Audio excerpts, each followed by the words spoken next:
um, the Comic-Con episode. Yeah. This is a completely different Thanos. This is he's going for the gauntlet for a completely different reason. Yeah. All of his intentions Than the comics, by the way. Yeah, than the comic gauntlet run. Yeah. All of his intentions are different, and even the way that we are shown Thanos is different. Where in the comics, it's like, this guy is the fucking worst, and in the movie, it's kind of like they wanted us to sympathize. Definitely wanted us to sympathize. Not sympathize, but understand at least where he's coming from. I don't know. I think the thing about Thanos is, like, he is to me what Darkseid or what Apocalypse is to, like, the Justice League. Or Darkseid from Apocalypse. And he's just the big bad guy. Yeah. Whereas, like, the Joker, because I'm more of a DC guy, the Joker's, like, you're, like, kind of maniacal. He's out to, like, fuck you up, not everything up. Yeah. Where, like, Thanos is just, like, I'm gonna fuck everything up just because I can, and no one can stop me. And so I think that mentality was the same from the comic books translating to the movie, just because he could do it. Okay. Now the motivation is different, and that is what it is. But I think it was, first off, I think it was cool to see the Chitauri again, because we didn't get to see those, and I would have liked to see some of that in other places. But at the same time, I don't really like CGI army anymore. Yeah. Because that's been overdone. So it is what it is. It's just kind of like we're never going to be satisfied until the end, until we know what is definitively going to happen. Yeah. But with Thanos, I thought he was cool. I liked him, and I would love to see more of him in the next movie. I hope that it is. You say that like you don't think we will. No, I don't think we will. No, So you think this is just like all the good guys regrouping and being like, we gotta fucking figure this out? I think Infinity War was Thanos' story, and then Avengers 4 is going to be from the Avengers perspective. We know who he is. We know why he's doing what he's doing. So let's see the Avengers fuck his shit up for a second. Yeah, it's going to be cool. Oh, I'm fucking excited. I don't know. I understand why they changed it. I really do, because the whole Mistress Death thing is just so convoluted for like a movie that it was already so long. Yeah. What is it, like 2:45? Yeah, something like that. It was a lot. So like that would have just made it pretty much impossible to do. But it was just like I was not expecting that at all. No. Like, I had no clue, that would be different. Which is not a problem because they did do it well for the most part. Like there was never a moment where I was like, okay, I see holes in this. Yeah. I see two holes, and I just mentioned the Chitauri for a reason because I knew I was going to bring it up in a second. I didn't get what that army was at the end. Whose army was that? I don't remember what you're talking about. The army at the end of Infinity War, outside of Wakanda, those were not Chitauri. Oh, the like multiple arm guys? Yeah. That's Thanos's. That's like Thanos's army. Yeah. It's his stuff. I do understand, but I would have loved to have seen, because it's a callback to the first Avengers, obviously. Because in the first Avengers, we get to see the Chitauri, and we know that it's Thanos by the end of the movie, right? Yeah. So why didn't we get to see those guys again? I mean, we're already getting a CGI army, which it wasn't like Justice League or Ultron, where it was like we're like, okay, like these seeing the Wakandan people fight. That army was cool and it made sense. It wasn't like Ultron where it's like the Avengers get to fuck up some robots for 15 minutes. You know, it's not that. It's like, okay, this fight has weight to it. I would have just loved to have seen, the big flying weird wormy things that are crazy and but that's over and done with. We've seen it. It's not going to be like, oh my god, like there it is again. I would have liked to. That's just me personally. Yeah. And then the second plot hole that I think is definitely worth us discussing. If he has the Reality Stone and can change reality, why not why not just make more food and supplies? That's what he's saying. He's saying that, like, the galaxy, and that is where the comics and movie do differ. But that, to me, I was just like, that's stupid. I've been thinking about that recently. And this is just something that I've kind of thought about. It's like, with the Reality Stone, we don't ever if I'm remembering correctly, we don't ever see him just like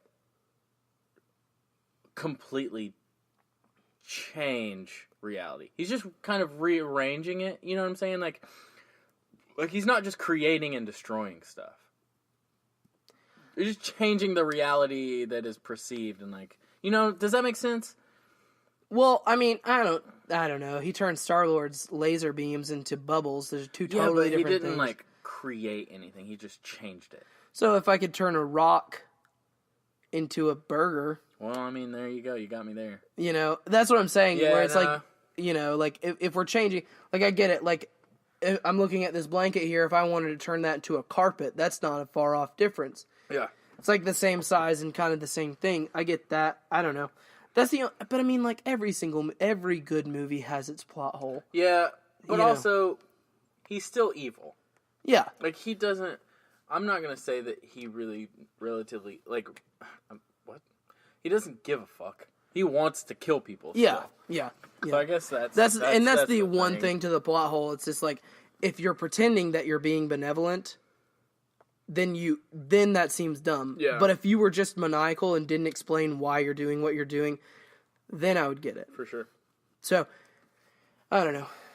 I still loved it. I can wait to see the next one. Thing that I'm upset about. Mm-hmm. I'm upset that the Black Order was not fleshed out more. Mm. Because like that we had one like cool fight with all of them, and then they died. Yeah. And like they're bad at they did the whole sand snake shit that they did with Game of Thrones, where they like introduce them, and you're like, if you know who they are, you're like, fuck yeah, let's go. This is gonna be so badass, and then they're not badass. Yeah. Well, I mean, I don't know, that woman fight, like all the women. Yes, oh my gosh, I love that. That was one of the coolest fight scenes, I think. Yeah, that one to me, I was just like, fuck yeah. This movie was brutal. There were a lot of kills where I was like, holy shit. Loki, just starting it off right. Yeah. Just like me crushing a beer can. There's another one, like, in the female fight, where she's fucking run over by the giant... What was her name? I don't remember. But she's in the Black Order. Part of the Black Order. Yeah. And she just gets fucking shredded. Yeah. I was like, holy fuck, yeah, man. well, and two, the one that I thought was crazy, well, it's not even like a particular death, but when that like creepy army, like the 4-armed mutant lizard dog things were fighting to get through the shield, and then it was just cutting their like limbs off. That was pretty wild. That was pretty wild to me. I thought that was crazy. And one thing that I always love about any Marvel movie that he is in, no matter what, you know you're going to get some cool fucking gadgets from Tony Stark. Yeah, always. And holy shit, did he have some cool stuff. Yeah. Yeah, he did. I'll tell you this. You didn't like that booster suit. I didn't. I didn't like the nanotech. Do I get it? Was it still cool? Did it take away from the movie for me? No, but we're getting into the nitpicky things on purpose and talking about it. I recently watched Iron Man again. Mm-hmm. One of the best Marvel movies, hands down, no question. Yeah. Easily. I love the fact that the suit sometimes seems like, it's like, fuck, how am I going to use this suit that I built that can take out essentially any normal adversary? How can I use this suit that I have now with my brain and being the hero that I am to take out this particular thing? And I don't even think that the suit in Civil War was crazy advanced for it either. No, not really. It just looked cool. Yeah, it looked cooler, and that was fine. I'm not saying a couple features, you know. Yeah, and I'm not saying that was anything too far off for what I was thinking. But when you're finally going up against the big bad guy and you completely change the suit being, and I think the one thing about Homecoming that I did like was that you're not the hero. The suit doesn't make you. So yes, I do understand that, and I do get that that's super awesome that he has a cool new suit. But in the same way, the suit doesn't make you. If you can beat Thanos with the technology that you had in Iron Man 1, that would be so fucking badass. Yeah, it would be badass, but also that's just not, like... Yeah, it's not going to happen. He's been doing this for 10 years, and every time we see him again, he's got something. Like, yeah, he's got something new. He's always got something up his sleeve, and You do see what I'm saying. Yeah, though, no, right? absolutely. Yeah. But, I mean, you got to progress, you know? Yeah. And that's one of the cool things that I like about the MCU is that we always are reminded, like, hey, this is where we came from, and holy shit, look where we are now. Yeah. Which is fucking awesome. Yeah. I I love Spider-Man. Yeah. That Iron Spider suit was so badass, dude. Yeah. Oh. I do hope that he goes back to the normal suit for Far From Home. Oh, you mean just like the next movie? Yeah. Is the regular. Think he will. Yeah, I don't think that. I think that was just like a hey, we're in space thing. Yeah. We gotta give you something that you can breathe in out here. And they gave us that fucking that 8-legged. Fucking legs. But you did talk about that in the Comic-Con episode. We gotta talk about different stuff. Yeah, you're right. But I just like Spider-Man. Ooh, a fun fact for you. Okay. I forgot to tell you this, and I don't know why I've never talked about it. At the end of the credits, you can see it's a special thank you to Lula Gorge State Park. Mm-hmm. That's a state park about 20 minutes from where I grew up, and I've been down there. And you know that scene where the Iron Hulk or Hulkbuster is down at the bottom of the waterfall looking thing? That was shot at the gorge near where I grew up. No way. Yeah, and so they had no crew on staff. It was like 2 guys that they sent up to use a drone to get that footage. But yeah, if you've been there and you know what it looks like, I recognize it. I was like, badass. Holy shit! And I thought that was really cool. I thought that was a fun, interesting While we're on tidbit. that topic, what did you think about the Hulk being nowhere? Oh, I loved it. Yeah? It was tricky, and I loved it because the thing that I hate about modern trailers and as of late, Justice League is a good example. I'll tell you, I think that film would have been way better received if we did not know that Doomsday was going to be in it. Okay. Do I understand that Doomsday was looked a little weird? But in that moment, if you didn't know that Doomsday was going to be in it, and then all of a sudden this thing that looks similar to Doomsday comes out of nowhere, we would have all lost our shit and freaked out. But since they showed him in the trailer, we knew he was coming. Yeah. And then we have 3 weeks to speculate of like, that doesn't look like Doomsday. I'm going into this with a preconceived opinion. So I love that we didn't get to see Hulk. I love that they tricked us, honestly, and I'm totally fine with it. Yeah, the editing for these trailers was genius. Yeah. Just in the fact that they showed us so many things that were just not in the movie. And or just like, or it was like that scene was in the movie and they just like erased things. Yeah. Well, like the Gauntlet. Yeah, where he's missing all the stones. Yeah. Or, when that one like super quick scene where Spider-Man's jumping through and like there's swinging no around legs. And he doesn't have the legs. Yeah. Yeah, I love that because I think that it just makes the movie experience better. Because you don't know what you're going into. Yeah. You don't have any idea of what you're... Do you think we see Hulk in Avengers 4? If they don't show us Hulk in Avengers 4, like... Well, because, I mean, like, his whole reasoning makes sense. Is like, why would he change it now? I don't know. He's just gonna have to. That's all I know. If you haven't like heard this whole thing, is like the directors came out and essentially said like Hulk is not afraid of Thanos, because that's what a lot of people thought when they first saw the movie. Is like he just got his ass beat and so he's afraid to like come out. Yeah. And they were like, no, that's not it. Essentially, Hulk is just like tired, and he's sick of Bruce Banner just like using him when he's in sticky situations. So the whole movie, Bruce is like, all right, let's Hulk out. And he's like, nah, you're going to do this your own. Like, you're going to figure this out on your own. I need you to send me that link because I haven't seen that. Yeah. But that's interesting. Oh, another thing, too. This is big for me, and I know people... I've just talked about Thor Ragnarok a lot because I love it.